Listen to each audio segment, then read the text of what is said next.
Dr. Michelle Hewitt for 5 minutes, and we'll try to hold you to 5 minutes. Thank you. My name is Michelle Hewitt, and I'm the Chair of Disability Without Poverty.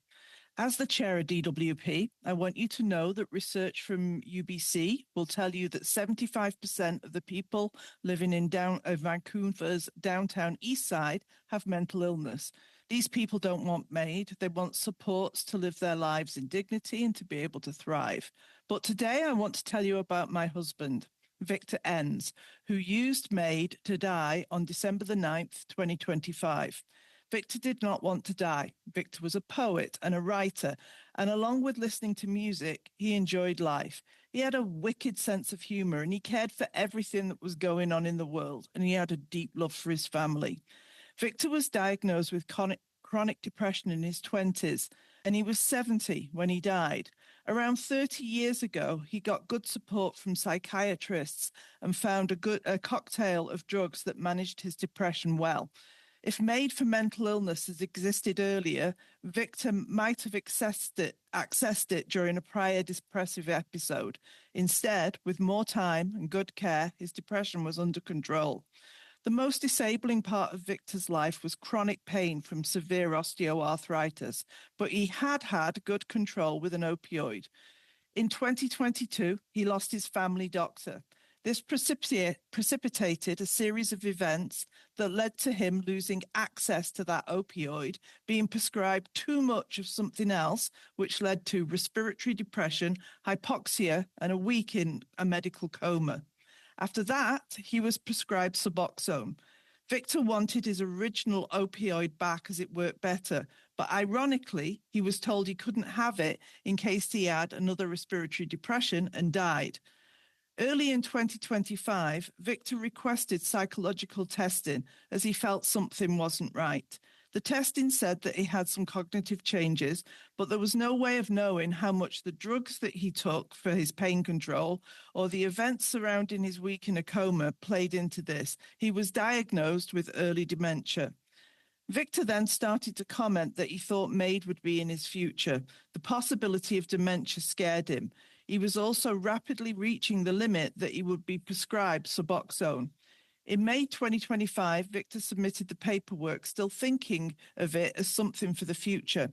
When we got a date for the assessment, Victor prepared by writing a list of reasons why he thought he should qualify. Within 10 minutes of arriving, including introductions and explanations of what MAID is, Victor was told that the assessor had already decided he had qualified and that he could have either track 1 or track 2. But as Victor had no intention of using it in the short term, he'd put track 2. Within 25 minutes, the assessor was gone. The second assessor arrived telling us he agreed with his colleague. The whole time was spent filling in paperwork. He also said that he'd be happy to assess Victor as track 1 or track 2, and he'd follow his colleague's recommendation for track 2.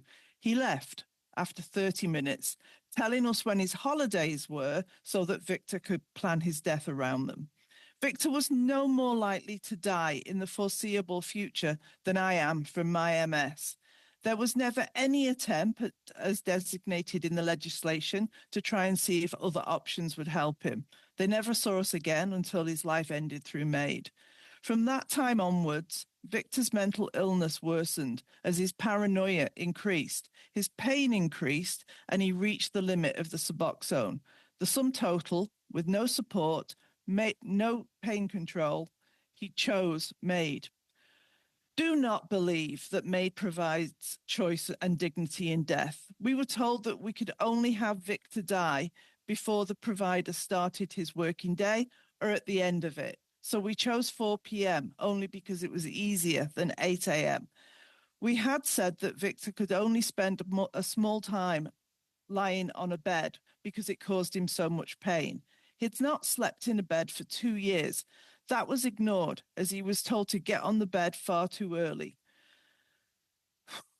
The late arrival of the doctor, lying in a bed and no painkillers because we didn't think he'd need another dose, but everything was running so late, led to him screaming for them to kill him.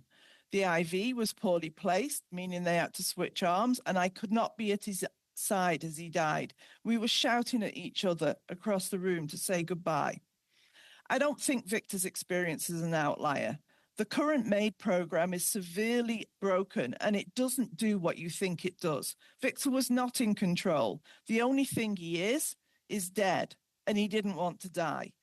He felt he had no other option. The current program clearly has such major issues that you should not consider an expansion, particularly for something as controversial as mental illness as the sole condition.